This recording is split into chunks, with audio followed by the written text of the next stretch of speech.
কোরবানির বাকি আর মাত্র ১৩ দিন। এরই মধ্যে চট্টগ্রামে খামার কেন্দ্রিক জমে উঠেছে পশু বেচাকেনা। গেল বছরের তুলনায় এবার গরুর দাম ১০ থেকে ১৫% বেড়েছে।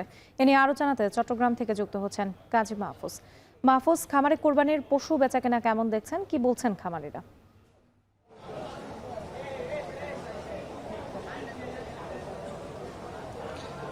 গত কয়েকদিন ধরেই আমরা দেখছি চট্টগ্রামের খামার কেন্দ্রিক যে পশু বেচা বিক্রি সেটি কিন্তু বেশ জমে উঠেছে। বিশেষ করে বিকেল নাগাদ এখানে আমরা দেখতে পাচ্ছি দর্শনার্থী যেমন আসছে, পাশাপাশি যারা পশু কিনতে চান তারাও কিন্তু ভিড় করছেন। আমরা এখন যে খামারটিতে রয়েছে এখানে কিন্তু ২ থেকে ২৫০ পশু রাখা হয়েছে। এর মধ্যে ৫০% বিক্রি হয়ে গেছে এমনটি জানিয়েছেন খামারি।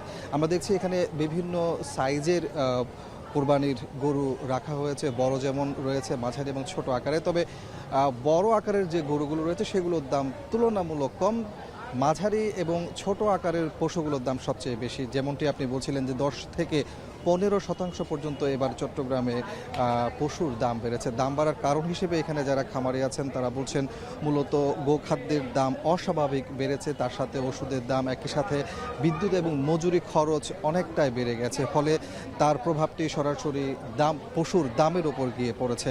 এখানে যারা ক্রেতা হয়ে আসছেন তারাও কিন্তু একই কথা বলছেন, গত বছরের তুলনায় পশুর দাম বেড়েছে। বিশেষ করে ছোট এবং মাঝারি সাইজের যে গরুগুলো সেগুলোর চাহিদা কিন্তু বেশি রয়েছে, সেই অনুযায়ী কিন্তু খামার কেন্দ্রিক সংগ্রহ অনেকটা কম।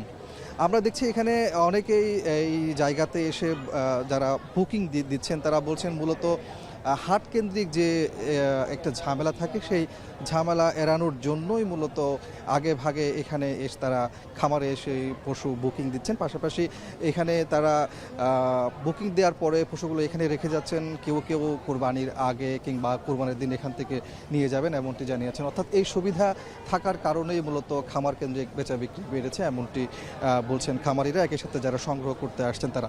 আপনাকে বলে রাখি যে চট্টগ্রামে কিন্তু এবছর পশুর চাহিদা রয়েছে ৮,১৮,০০০। তার মধ্যে স্থানীয়ভাবে খামার কেন্দ্রিক এবং গৃহস্থালী কেন্দ্রিক উৎপাদন হয়েছে ৭,৮৩,০০০। অর্থাৎ সেই জায়গাতে আমরা দেখছি প্রায় ৩৫,০০০-এর মতো পশুর ঘাটতি রয়েছে, যে ঘাটতি মূলত প্রাণী সম্পদ অধিদপ্তর আমাদেরকে জানিয়েছেন উত্তরবঙ্গ থেকে পশু সংগ্রহ করে যারা ব্যাপারী আছেন তারা নিয়ে আসবেন, সেই পশুগুলো দিয়ে মূলত ঘাটতি পূরণ করা হবে এমনটি আমাদেরকে জানিয়েছে। তো সবকিছু মিলিয়ে বলা যায় যে চট্টগ্রামে আসন্ন কুরবান কেন্দ্রিক খামার যারা গরু আছে সেখানে কিন্তু বেচা বিক্রি বেশ জমে উঠেছে। আগামী এক সপ্তাহ পরে হয়তো হাট বাজার কেন্দ্রিক বেচা বিক্রি জমে উঠবে এমনটি বলছেন সংশ্লিষ্টরা। চট্টগ্রামে জমে উঠেছে খামার কেন্দ্রিক পশু বেচাকেনা। এ নিয়ে বিস্তারিত জানাচ্ছিলেন কাজী মাহফুজ।